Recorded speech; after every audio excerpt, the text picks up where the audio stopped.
नमस्कार, मैं हूं आपके साथ इश्तियाक अहमद और आप देख रहे हैं आर्य न्यूज। स्वागत है आपका बिहार के खास बुलेटिन में। बिहार के मुख्यमंत्री नीतीश कुमार ने आजादी की 75वीं सालगिरह पर ऐतिहासिक गांधी मैदान के कारगिल चौक पर तिरंगा फहराया और ध्वजारोहण के बाद उन्होंने सीएम ने आज राज्य कर्मचारियों का महंगाई भत्ता 11% से बढ़ाकर 28% कर दिया और वहीं कर्मचारियों को महंगाई भत्ता 12% मिला था। और सरकार के इस फैसले से कर्मचारियों के साथ ही पेंशनर्स को भी राहत मिलेगी। इसके अलावा राज्य में कृषि को बढ़ावा देने के लिए कृषि से जुड़े 3 डिग्री कॉलेज की घोषणा भी उन्होंने की है। और सीएम की प्रमुख घोषणा है, बिहार कृषि विश्वविद्यालय सबौर के अधीन 3 डिग्री कॉलेज खोले जाएंगे।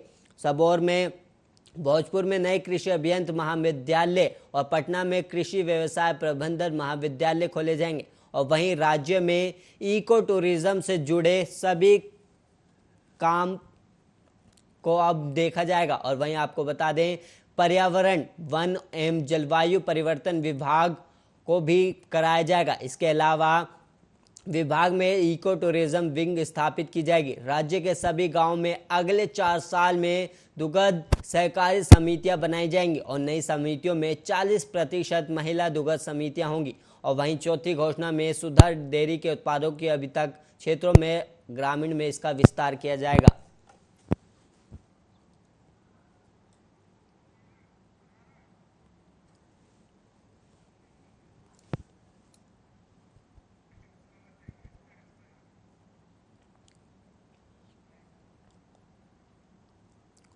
और वहीं कोरोना काल में स्कूलों में संक्रमण का खौफ है। कोरोना के चलते क्लास में बच्चों की संख्या नहीं बढ़ पा रही है। एक दिन में क्लास में 50% बच्चों की उपस्थिति का नियम बनाया गया, लेकिन 20% बच्चों को भी अटेंडेंस नहीं लग पा रही है। इसका एक बड़ा कारण तीसरी लहर का डर और स्कूलों में व्यवस्थाओं की कमी को भी बताया जा रहा है। कोरोना की पहली लहर के बाद जब स्कूल खोले गए थे, तब सैनिटाइजेशन से लेकर मास्क का विशेष फोकस किया गया था। इस बार स्कूलों में मास्क और सैनिटाइजेशन को लेकर कोई विशेष तैयारी नहीं है और सरकारी स्कूलों में बच्चों की संख्या 20% भी नहीं हो पा रही।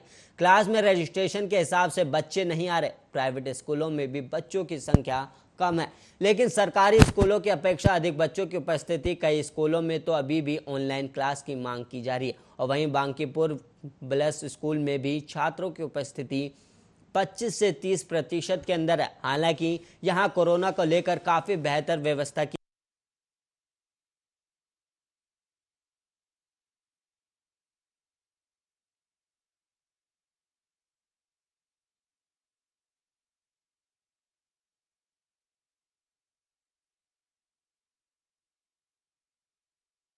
पालन नहीं किया जा रहा। और वहीं सरकारी स्कूलों में बच्चों की उपस्थिति कम होने के पीछे बड़ा कारण सुरक्षा को लेकर गंभीरता नहीं होना बताया जा रहा है।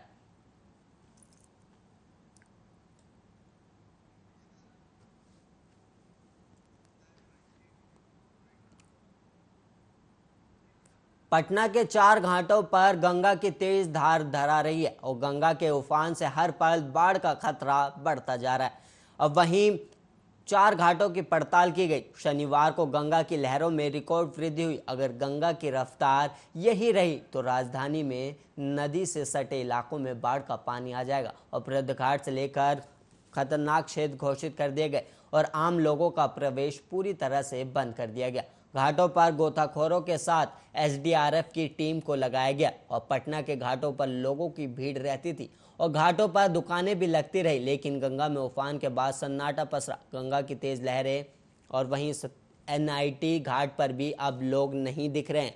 गांधी घाट का भी यही हाल है। जल स्तर लगातार बढ़ रहा है और खतरा भी इसी रफ्तार से बढ़ता जा रहा है। हर घंटे घाटों पर खतरा बढ़ रहा है। गांधी घाट, एनआईटी घाट, काली घाट, भद्र घाट, कंगन घाट से लेकर सभी घाटों पर खतरा बढ़ा है। और घटना के 4 घाट ऐसे हैं जहां गंगा हर पटना के सभी घाटों को एक एक कर खतरनाक घोषित किया जा रहा है। यहां बैरिकेडिंग की जा रही है और सुरक्षा बलों पर तैनात किया गया है।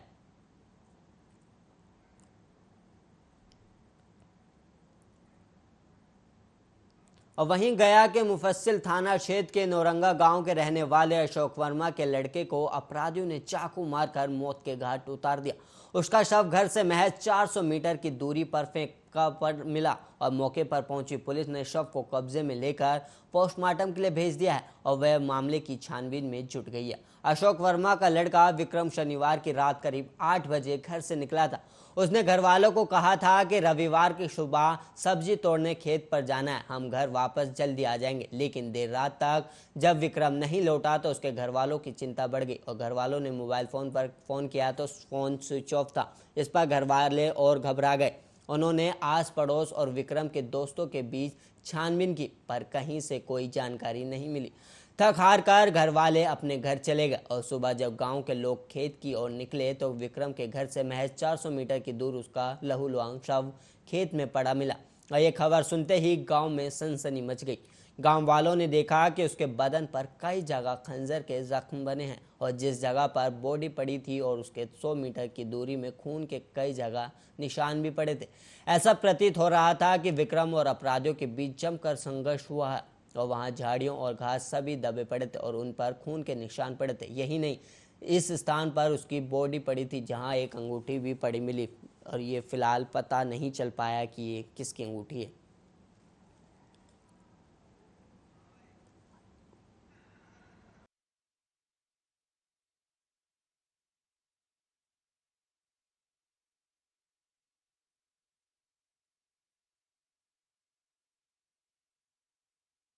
और वहीं शनिवार की रात हुई नाव हादसे में लापता लोगों के लिए रेस्क्यू अभियान अभी भी जारी है। एसडीआरएफ की टीम रेस्क्यू ऑपरेशन लगातार चला रही है। हाजीपुर के सदर एसडीपीओ राघव दयाल के मुताबिक अभी तक 3 लोगों की लापता होने की बात सामने आई, जो अभी तक घर नहीं लौटे हैं। लेकिन लोगों के मुताबिक 4 लापता हैं और घायलों में ज्यादातर लोग इलाज कराकर घर लौट गए और वहीं कुछ पटना में एनएमसीएच में भर्ती हैं। दरअसल शनिवार की देर रात पटना के कच्ची दरगाह से राघोपुर के रुस्तम गांव जा रही नाव का हादसा हो गया और यात्रियों से लदी नाव हाई टेंशन तार की चपेट में आ गई थी और सुबह रेस्क्यू ऑपरेशन करने में देरी होने से स्थानीय लोगों में खासा आक्रोश भी दिखा।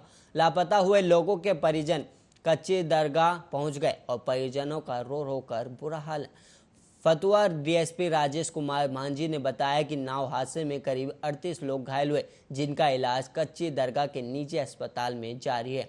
नाव पर कितने लोग सवार थे इसकी जानकारी नहीं मिल पाई। फिलहाल लापता हुए लोगों में मुन्ना राय, उमा शंकर राय, राजेश राय और निखिल राय शामिल हैं।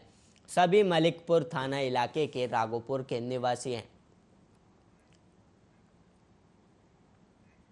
गया में कोरोना की दूसरी लहर में जिले में 274 लोगों की मौत अब तक हो चुकी है। बहरहाल मौतों का सिलसिला पूरी तरह से जिले में थम सा गया है।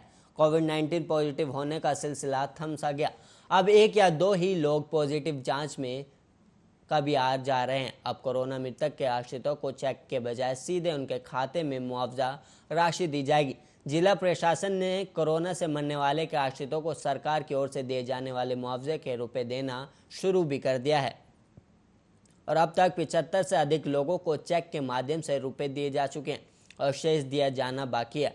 उनकी प्रक्रिया तेजी से चल रही। सरकार के आदेश अनुसार चेक की जगह पर डमी चेक दिए जाएगा और वहीं डमी चेक पाने वाले की संख्या 12 बताई गई। Dummy check DM Abhishek Singh द्वारा दोपहर बाद दिया जाएगा। इसकी तैयारी कक्ष में तेजी से चल रही है। डीएम अभिषेक सिंह का कहना है कि डमी चेक दिए जाने के 2-3 घंटे के बाद मृतक आश्रितों के खाते में पहुंच जाएंगे।